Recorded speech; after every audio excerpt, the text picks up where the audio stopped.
ఇలాంటి కేసులు మనం గతంలో కూడా చెప్పుకున్నాము. ఖతార్‌లో 8 మందికి గతంలో ఉరిశిక్ష పడింది. తర్వాత యూఏఈలో పడింది.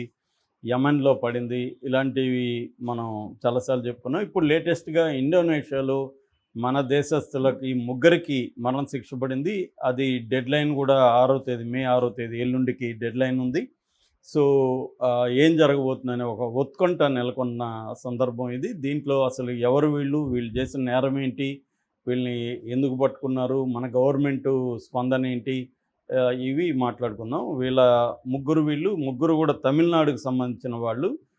రాజు ముత్తుకుమారన్ 38 ఏళ్ళు, తర్వాత సెలవుదొరై దినకరన్ 34 ఏళ్ళు, గోవిందస్వామి విమల కందన్ 45 ఏళ్ళు. వీళ్ళ ముగ్గురు సింగపూర్ బేస్డ్ ఒక షిప్ కంపెనీలో పనిచేస్తున్నారు తమిళనాడు నుంచి. ఎందుకంటే మన దాదాపు మొత్తం షిప్ కార్మికుల్లో 40% పైన ఇండియన్ కార్మికులే ఉంటారనమాట. షిప్ ఇండస్ట్రీలో ఇండియన్స్ ఎక్స్పర్టైజ్ ఉందన్నమాట. వరల్డ్ వైడ్గా ఉన్న అనేక షిప్ ఇండస్ట్రీస్లో ఇండియన్స్ ఎక్కువ ఉంటారు. సో అలాగా తమిళియన్స్ కూడా ఎక్కువ ఉన్నారు. అలాగే వీళ్ళు ముగ్గురు కూడా సింగపూర్ షిప్ కంపెనీలో పనిచేస్తున్నారు.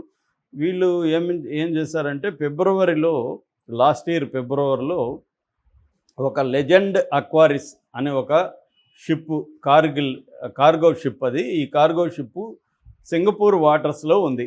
పొంగకర్ వాటర్స్, కరీమేన్ డిస్టిక్లో సింగపూర్ ఫ్లాగ్డ్ షిప్ అనమాట. సింగపూర్ ఓనర్స్ ఆ షిప్లో, ఈ కార్గో షిప్లో వెళ్తున్నారు. అది ఇండోనేషియా వాటర్స్లోకి ఎంటర్ అయింది. ఇండోనేషియాలో డ్రగ్ ట్రాఫికింగ్ మీద సపరేట్ డిపార్ట్మెంట్స్ ఉన్నాయి. ఆ డిపార్ట్మెంట్స్కి ఈ కార్గో షిప్లో డ్రగ్స్ రవాణా అవుతున్నాయని వార్త వచ్చింది. వీళ్ళు వెళ్ళి ఆ coastal navy belt investigative team వెళ్ళి అటాక్ చేశారు. అటాక్ చేస్తే అందులో 106 కేజీల క్రిస్టల్ మెత్ అంటారు, అంటే మెథమ్ పెటామిన్ అనే ఒక డ్రగ్ అనమాట. దీన్ని మాత్రలలో తయారు చేస్తారు, పొడిగా తయారు చేస్తారు. ఈ మెత్ అనేది దొరికింది. ఇది వీళ్ళ అధీనంలో ఉన్నింది, వీళ్ళ ముగ్గురు అధీనంలో. సో వీళ్ళు ముగ్గురిని పట్టుకొచ్చారు. జూలై 2024లో అరెస్ట్ చేశారు. ఏప్రిల్ 25లో మరణశిక్ష విధించేశారు మొన్న. సో అక్కడ చట్టాలు ఏంటంటే, ఇండోనేషియాలో డ్రగ్ చట్టాలు చాలా సీరియస్గా ఉంటాయి. ఉరిశిక్ష అంటే మరణశిక్ష వరకు కూడా అక్కడ, మన దేశంలో అయితే డ్రగ్స్కి మరణశిక్ష లేదు. శిక్షలు ఉన్నాయి, 20 ఏళ్ళ వరకు కూడా ఉన్నాయి, కానీ మరణశిక్ష అనేది లేదు. కానీ ఆ దేశంలో మరణశిక్షలు కూడా వేస్తారు. కాకపోతే 2017 నుంచి ఇప్పటి వరకు డ్రగ్ కేసులో మరణశిక్ష అనేది అమలు కాలేదు. కానీ ఇప్పుడు ముగ్గురికైతే వేశారు. ఇప్పుడు టెన్షన్లో ఉంది.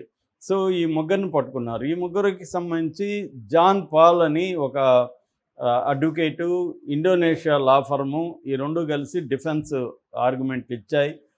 ప్రధానంగా వీళ్ళు చెప్పింది ఏంటంటే, ఆ క్యాప్టెన్కి తెలియకుండా షిప్లో కార్గో అనేది రాదు. 100 కేజీలు ఉందంటే కార్గో షిప్పు క్యాప్టెన్కి తెలుస్తుంది, క్యాప్టెన్ బాధ్యత వహించాలి.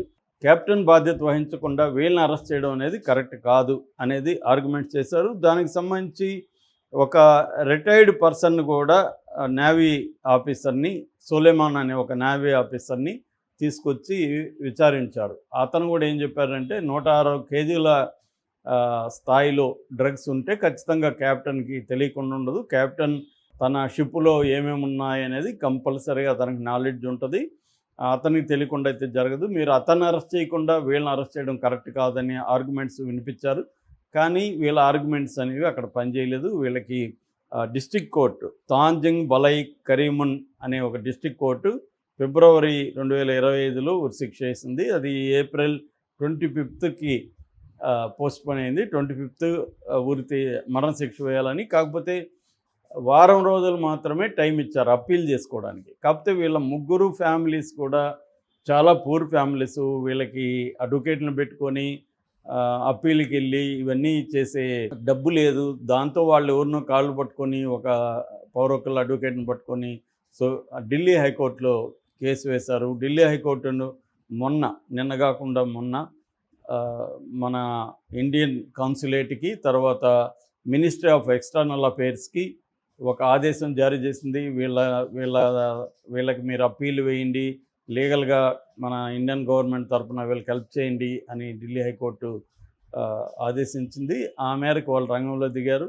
మేబీ రేపు కేసు వేసి అప్పీల్‌కి వెళ్ళే అవకాశం ఉంది. ఎందుకంటే డిస్ట్రిక్ట్ కోర్టే కాబట్టి పై కోర్టుకి వెళ్ళే హైకోర్టు ఉంటది. తర్వాత వాళ్ళ స్థాయిలో సుప్రీం కోర్టులు కూడా ఉంటాయి కాబట్టి దీన్ని లీగల్ బ్యాటిల్ తీసుకెళ్లడం అనేది ఒక అంశం అయితే, రెండో అంశం దౌత్యపరమైన డిప్లొమాటిక్ ప్రెషర్ కూడా తీసుకురావడం అనేది మోడీ ప్రభుత్వం చేయాల్సిన అవసరం ఉంది. ఆల్రెడీ మోడీ ప్రభుత్వానికి ఇలాంటి గతంలో చేసిన అనుభవం అయితే ఉంది. ఇలాంటి కేసులను ఎలా డీల్ చేయాలని. కాకపోతే ఇదేందంటే వాళ్ళ చట్టాలు అలా ఉన్నాయి. నిజానికి అటువంటి చట్టాలు పట్ల కూడా వరల్డ్‌లో అనేక సంస్థలు కావచ్చు, ఆమ్నెస్టీ ఇంటర్నేషనల్ లాంటి హ్యూమన్ రైట్స్